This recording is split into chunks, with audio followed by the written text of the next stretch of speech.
మిత్రులారా, అనుకున్నంత అయింది. ఢిల్లీ హైకోర్టు న్యాయమూర్తి జస్టిస్ స్వర్ణకాంత శర్మ ముందర ఢిల్లీ మాజీ ముఖ్యమంత్రి అరవింద్ కేజ్రీవాల్ రెక్యూజల్ కోరుతూ, ఈ విచారణ నుంచి తొలగిపోవాలని కోరుతూ వేసిన పిటిషన్ను జస్టిస్ స్వర్ణకాంత శర్మ కొట్టివేశారు.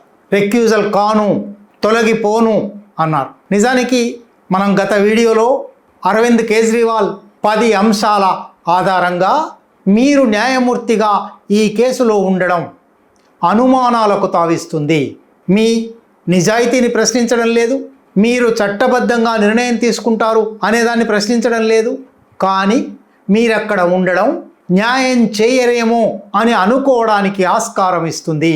న్యాయం జరగడం మాత్రమే కాదు, న్యాయం జరిగినట్టు కనబడాలి అనే ఒక సహజ న్యాయ సూత్రం ప్రకారం 10 పాయింట్లు ఆయన చెప్పారు.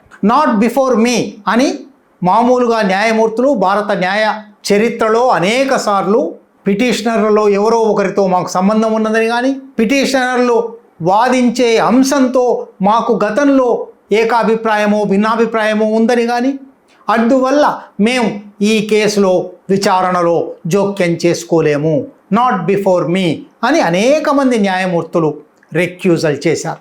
ఇప్పుడు మీ అంతటా మీరే రెక్యూజ్ కావాల్సింది. రెక్యూజ్ కాకుండా మీరు ఇది నడుపుతూ ఉన్నారు కనుక ఈ 10 కారణాల వల్ల రెక్యూజ్ కండి అని అరవింద్ కేజ్రీవాల్ అడిగారు. అది కూడా అయిపోయిన తర్వాత మర్నాడు మరొక సప్లిమెంటరీ అనుబంధ పిటిషన్ వేసి మరొక కారణం కూడా చెప్పారు. అంటే 11 కారణాలు.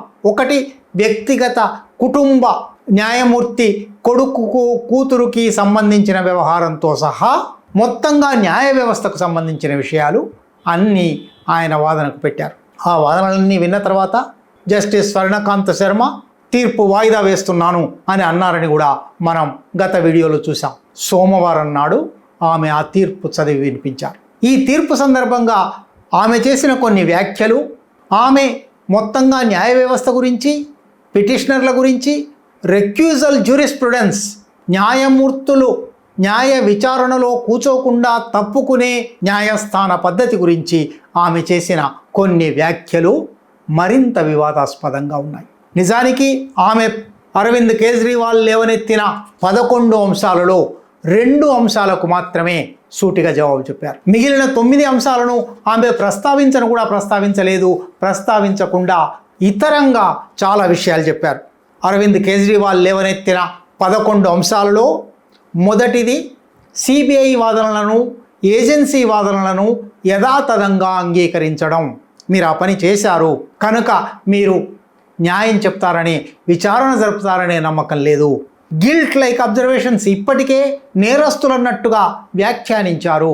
మేము నిందితులం మాత్రమే, అది కూడా ఆ నిందితులను కూడా డిశ్చార్జ్ చేసిన పిటిషన్ మీద ఒక కింది కోర్టు 40 రోజుల పాటు విచారించి సమస్త సాక్ష్యాధారాలను చూసి మమ్మల్ని డిశ్చార్జ్ చేసింది. మీరు ఒక్క రోజులో ఏ సాక్ష్యాధారము చూడకుండా ఆ తీర్పు మీద స్టే ఇచ్చారు. తర్వాత విచారణ జరపబోతున్నారు కనుక మీరు ఏజెన్సీ మాటలను నమ్ముతున్నారని, ఇప్పటికే మమ్మల్ని నేరస్తులుగా చూస్తున్నారని, మితిమీరిన వేగం చూపెట్టారని, ఒకే ఒక్క అప్రూవర్ మీద ఆధారపడిన కేసును మీరు మళ్ళీ తిరగదోడుతున్నారని, ఇటువంటి అనేక కారణాలు ఆయన చూపెట్టారు. వాటితో పాటు మీ కూతురు, మీ కొడుకు ప్రభుత్వ న్యాయవాదులుగా ఉన్నారు. వారికి సాలిసిటర్ జనరల్ తుషార్ మెహతానే వారికి పనులు అప్పగిస్తాడు. వారు తుషార్ మెహతా కింద పనిచేస్తున్నారు. గత 3 సంవత్సరాల్లో వారికి వేలాది కేసులు, ప్రభుత్వ కేసులు అప్పగించబడ్డాయి. అందువల్ల కాన్ఫ్లిక్ట్ ఆఫ్ ఇంట్రెస్ట్, ప్రయోజనాల వైరుధ్యం వస్తుంది అనే ఆరోపణ చేశారు. అట్లాగే ముందు రోజు చేసిన 10 పాయింట్లలో ఒకటి, మీరు అఖిల భారతీయ అధివక్త పరిషత్కు సన్నిహితంగా ఉన్నారు. 4 సార్లు వాళ్ళ సభలకు, సమావేశాలకు వెళ్ళారు. ఆ అఖిల భారతీయ అధివక్త పరిషత్ ఏ భావజాలాన్ని నమ్ముతుందో ఆ భావజాలానికి వ్యతిరేకమైన వాడిని నేను, కనుక మీరు నా పట్ల సరైన విచారణ జరుపుతారని, చట్టాన్ని పాటిస్తారని, రాజ్యాంగాన్ని పాటిస్తారని నమ్మకం లేదు.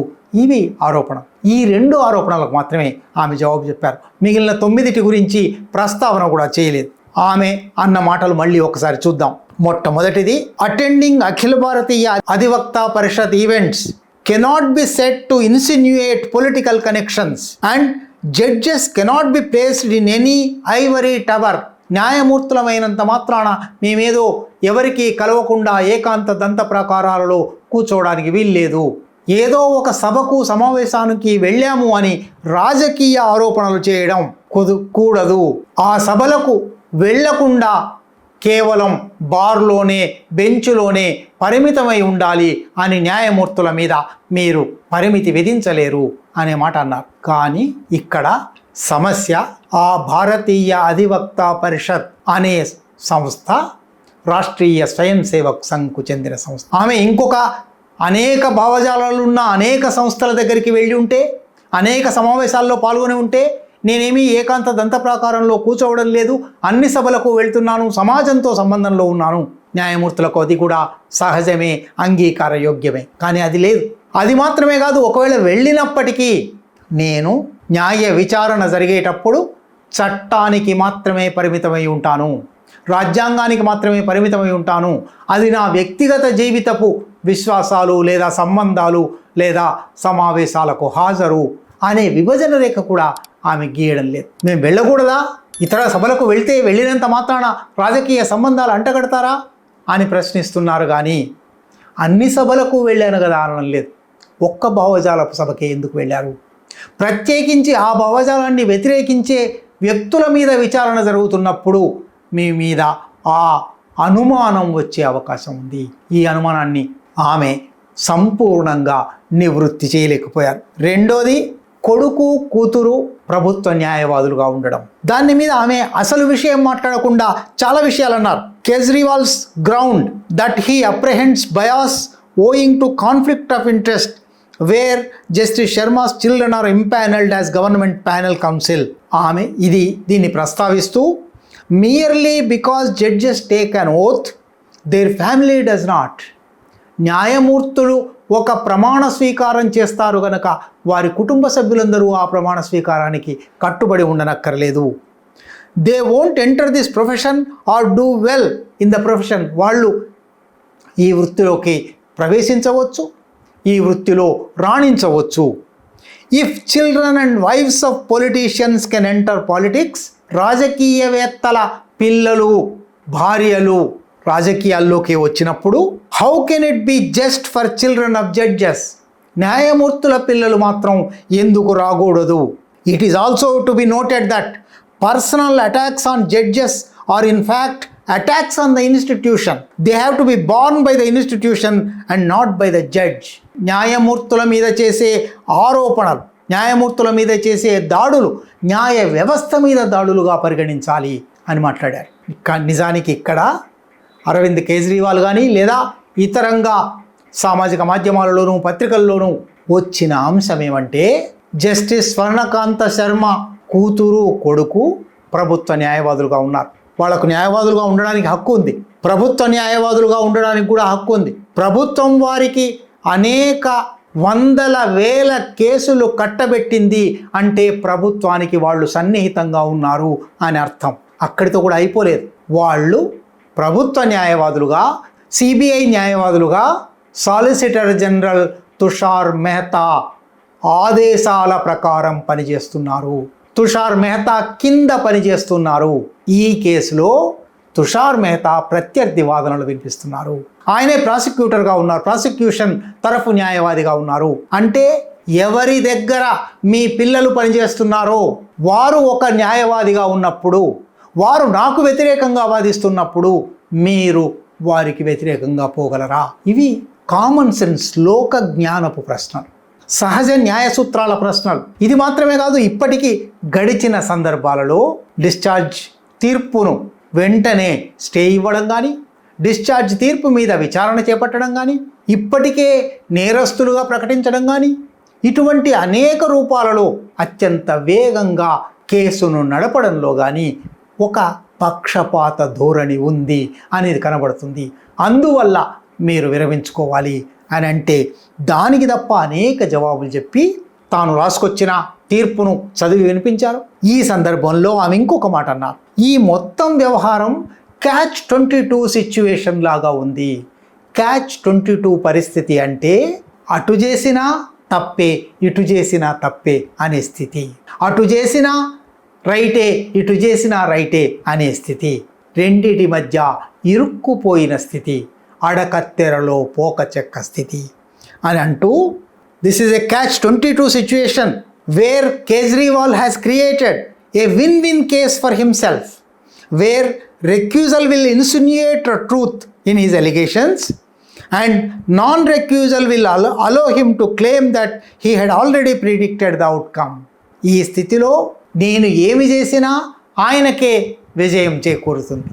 ఒకటి, నేను రెక్యూజల్ చేస్తే ఆయన చేసిన ఆరోపణలు నిజమే అన్నట్టు అవుతుంది. నేను రెక్యూజల్ కాకుండా ఉంటే రేపు మేము చెప్పాం కదా, చెప్పినట్టుగానే మాకు వ్యతిరేకంగా తీర్పు వచ్చింది అనే ఆయన ఆరోపించడానికి ఒక అవకాశం వస్తుంది అని అన్నారు.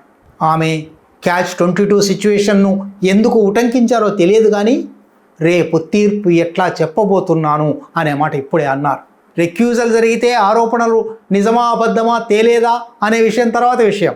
నాన్ రెక్యూజల్తో ఈ విచారణలోనే కూర్చోవడంతో రేపు ఆయనకు తన మీద తనకు వ్యతిరేకంగా తీర్పు వస్తుందని చెప్పాను కదా అని ఆయన ఆరోపించే పరిస్థితి వస్తుంది అని అనవంటే అర్థం, విచారణ జరగకముందే, సాక్ష్యాధారాలు చూడకముందే ఆయనకు వ్యతిరేకంగా తీర్పు వస్తుంది అని చెప్పినట్టే.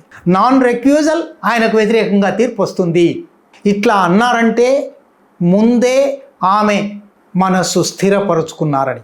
సాక్ష్యాధారాలు చూడకముందే అవతలి వ్యక్తి కేంద్ర ప్రభుత్వానికి వ్యతిరేకమైన ఒక రాజకీయాలలో ఉన్నాడు కనుక ఇవాళ కేంద్ర ప్రభుత్వం తనకు భిన్నమైన రాజకీయాలు ఉన్న వాళ్ళందరి మీద కేసులు పెట్టదలుచుకున్నది, వేధించదలుచుకున్నది, శిక్షింపదలుచుకున్నది గనక, భిన్నాభిప్రాయాలను తొక్కివేయదలుచుకున్నది గనక, భిన్నాభిప్రాయాలను తొక్కివేయడంలో న్యాయ వ్యవస్థను కూడా వాడుకుంటున్నది గనక ఈ రెక్యూజల్, నాన్ రెక్యూజల్ అనే ఉదంతం భారత న్యాయ వ్యవస్థకు సంబంధించినంత వరకు అత్యంత కీలకమైన వ్యవహారంగా మారింది.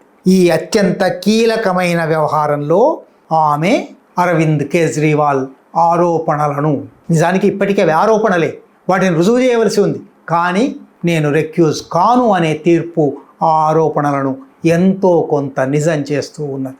తప్పకుండా అరవింద్ కేజ్రీవాల్ మీద కానీ ఇంకెవరి మీద కానీ సిబిఐ కానీ ఎవరైనా కానీ పెంపుడు చిలకలైనా సరే ఆరోపణలు చేస్తే ఆరోపణలు విచారణ జరగవలసిందే. చట్టం నిర్దేశించిన పద్ధతిలో సకల సాక్ష్యాధారాలతో రాజ్యాంగబద్ధంగా విచారణ జరిగి నేరం రుజువై ఎవరికైనా శిక్ష పడవచ్చు. కానీ ఇక్కడ అది జరగడం లేదు. రాజ్యాంగం పేరుతోనే రాజ్యాంగానికి తూట్లు పొడిచే, ఒక ప్రత్యేకమైన భావజాలానికి అనుకూలంగా, ఒక ప్రత్యేకమైన భావజాలానికి వ్యతిరేకంగా తీర్పులు ఇచ్చే ఒక స్థితి కొనసాగుతున్నది. జస్టిస్ స్వర్ణకాంత శర్మ భారత న్యాయ వ్యవస్థ చరిత్రలో న్యాయ వ్యవస్థ ప్రతిష్టను కాపాడడానికే నేను ఈ పని చేస్తున్నాను, రాజ్యాంగబద్ధంగానే ఈ పని చేస్తున్నాను అని ఆమె చేసిన పని రాజ్యాంగ వ్యతిరేకమైనది, సహజ న్యాయ సూత్రాలకు వ్యతిరేకమైనది, నాట్ బిఫోర్ మీ అనే ఒక భారత న్యాయ తాత్వికతలో రుజువైన ఒక సూత్రానికి వ్యతిరేకమైనది. రెండు పక్షాల మధ్య వివాదం జరుగుతున్నప్పుడు ఏ పక్షానికి సంబంధం లేని, ఏ పక్షం పట్ల మొగ్గు లేని, ఏ పక్షం పట్ల వ్యతిరేకత లేని, కేవలం చట్టానికి సాక్ష్యాధారాలకు మాత్రమే పరిమితమైన న్యాయమూర్తి, తీర్పరి ఉండాలి. ఈ కేసులో అది జరగడం లేదు. ఈ ఛానల్లో కంటెంట్ నచ్చితే సపోర్ట్ చేయండి. ఛానల్ నడవటానికి మీ సపోర్ట్ చాలా అవసరం.